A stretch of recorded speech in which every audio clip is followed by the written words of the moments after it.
नमस्कार, मैं डॉक्टर पल्लवी रंजन, प्रसूति एवं स्त्री रोग विशेषज्ञ एवं एडवांस लैप्रोस्कोपिक सर्जन।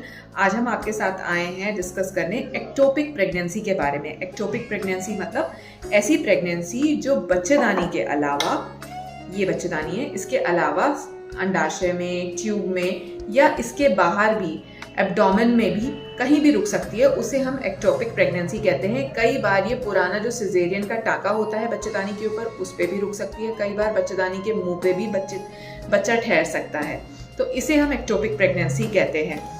किन कारणों से एक्टोपिक प्रेगनेंसी ठहरती है? सबसे पहला है उन केसेस में ठहरती है जिनमें इन्फेक्शन की प्रोलॉन्ग हिस्ट्री रही हो। कई बार बच्चेदानी के टीबी के केसेस होते हैं, उनमें ये प्रेगनेंसी ठहर सकती है। कई बार ऐसे केसेस जो इनफर्टाइल लोग होते हैं, मतलब जिनको बहुत समय से बच्चा नहीं ठहरा है पर सडनली उनको बच्चा ठहरा तो वो ट्यूब में ठहर गया, इन केसेस में एक्टोपिक प्रेगनेंसी की शंका बढ़ जाती है। साथ में पहला सिजेरियन वगैरह हुआ है और साथ में बरकरार इन्फेक्शन रहा है, तो इन केसेस में भी पुराने सिजेरियन के टाके पे भी एक्टोपिक प्रेगनेंसी ठहर सकती है।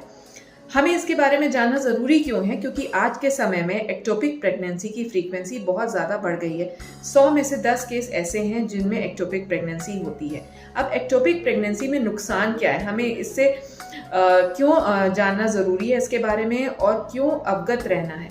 इसलिए क्योंकि कई बार जब प्रेगनेंसी हमारी बच्चेदानी में ठहरती है तो वो तो नेचुरल तरीके से बढ़ेगी 9 महीने तक, पर एक्टोपिक प्रेगनेंसी जो कि ट्यूब में ठहर रही है, जिसका डायमीटर इतना छोटा है, जो बढ़ नहीं सकता, जो अंडाशय में ठहर रही है वो भी नहीं बढ़ सकता, जो बच्चेदानी के मुंह पे ठहर रही है वो भी नहीं बढ़ सकता, ऐसी जगहों पे प्रेगनेंसी एक समय के बाद प्रोग्रेस नहीं करेगी।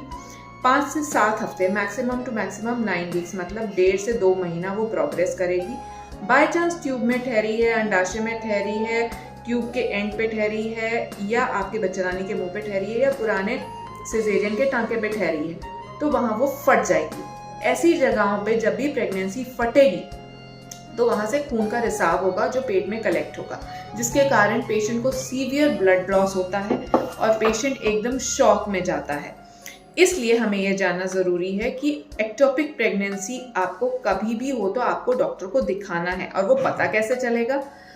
सीवियर एब्डोमिनल पेन होना, आपको ब्लीडिंग होना, प्रेगनेंसी टेस्ट पॉजिटिव आना। किसी किसी केस में एक्टोपिक प्रेगनेंसी में प्रेगनेंसी टेस्ट पॉजिटिव भी नहीं आता, यूरिन प्रेगनेंसी टेस्ट। तो उन केसेस में आपको अपने गायनेकोलॉजिस्ट के पास जाना है, चेकअप कराना है, अल्ट्रासाउंड करवाना है, जिससे इसकी कंफर्म डायग्नोसिस होती है। आज हम आपके साथ इस वीडियो में अपनी एक पेशेंट का एक केस डिस्कस करेंगे जो एक्टोपिक प्रेगनेंसी के साथ हमारे पास आई थी, जिनकी एक्टोपिक प्रेगनेंसी ट्यूब में ठहरी थी और वो रप्चर हो गई थी। सीवियर ब्लड लॉस हुआ था, 4 ग्राम तक खून हो गया था, 5-6 बॉटलें खून की चढ़ी थी। और इस प्रक्रिया के दौरान हमारे पेशेंट का क्या रिव्यू रहा, ये हम अपने पेशेंट से जानते हैं।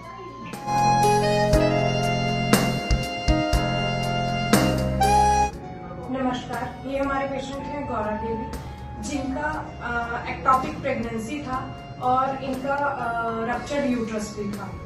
इन्होंने विदाउट अल्ट्रासाउंड पहले तो किट लिया, उसके बाद इन्होंने लोकली कहीं किसी नर्स से या किसी भी लोकली दाई से सफाई कराई, जिसकी वजह से इनका जो था यूट्रस परफोरेटेड होकर यानी कि फट चुका था अंदर से, और उसमें से आंतड़ियां जो थी बाहर आ रही थी। और हमारे पास जब ये आए, इनका खून बहुत कम था और इनको बच्चेदानी से भी खून जा रहा था। जब ये हमारे पास आए हैं, इनका खून 4 ग्राम था। ऑपरेशन से पहले इनको 5 यूनिट खून चढ़ा है और 3 यूनिट FFP भी चढ़े हैं। जब हमने इनका ऑपरेशन किया तो उस दौरान इनके पेट से 2 लीटर के अराउंड खून निकला और 1.5 किलो के अराउंड जो थे वो क्लॉट्स पास हुए। तो आप अभी नेक्स्ट किसी को बोलेंगे विदाउट अल्ट्रासाउंड MTP किट लेना है या DNC कराना?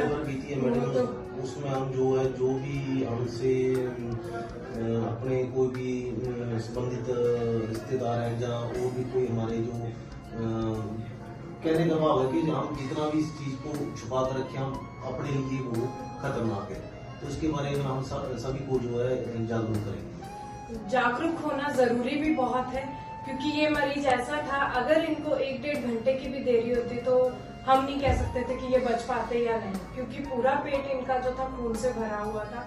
इंटरनल ब्लीडिंग इतनी ज्यादा हो रही थी कि 1 महीना सफाई कराने के बावजूद भी नीचे से भी खून जा रहा था, खाना कुछ नहीं खाया जा रहा था, पेट में दर्द बहुत ज्यादा हो रही थी। तो हम तो यही बोलेंगे, विदाउट मेडिकल प्रिस्क्रिप्शन आप एम्प्टी पैकेट या बच्चा गिराने वाली दवाई आप कभी भी मत लो, और लोकली कहीं पे भी आप सफाई मत कराओ। अब आपको डॉक्टर पल्लवी रंजन के ट्रीटमेंट के बाद कितना फायदा लग रहा है, अभी आपको कोई दिक्कत उसके बाद? फिलहाल अभी तो कोई दिक्कत नहीं है, तकरीबन पहले से बेटर है। खाने पीने में कोई दिक्कत, चलने फिरने में कोई दिक्कत? ठीक है। इसके साथ ही हम डॉक्टर साहब का बहुत बहुत धन्यवाद करते हैं कि जिन्होंने एक जो है कि नई जिंदगी दी है। वो तो बिल्कुल नई जिंदगी तो बिल्कुल मिलेगी। इतना कॉम्प्लिकेशन होने के बाद, इतनी सारी चीजें होने के बाद आज मरीज हमारे साथ बिल्कुल ठीक हालत में बैठे हैं, बिल्कुल अपना काम कर रहे हैं। वो तो डॉक्टर साहब का बहुत बहुत शुक्रगुजार तो सब लोग होंगे।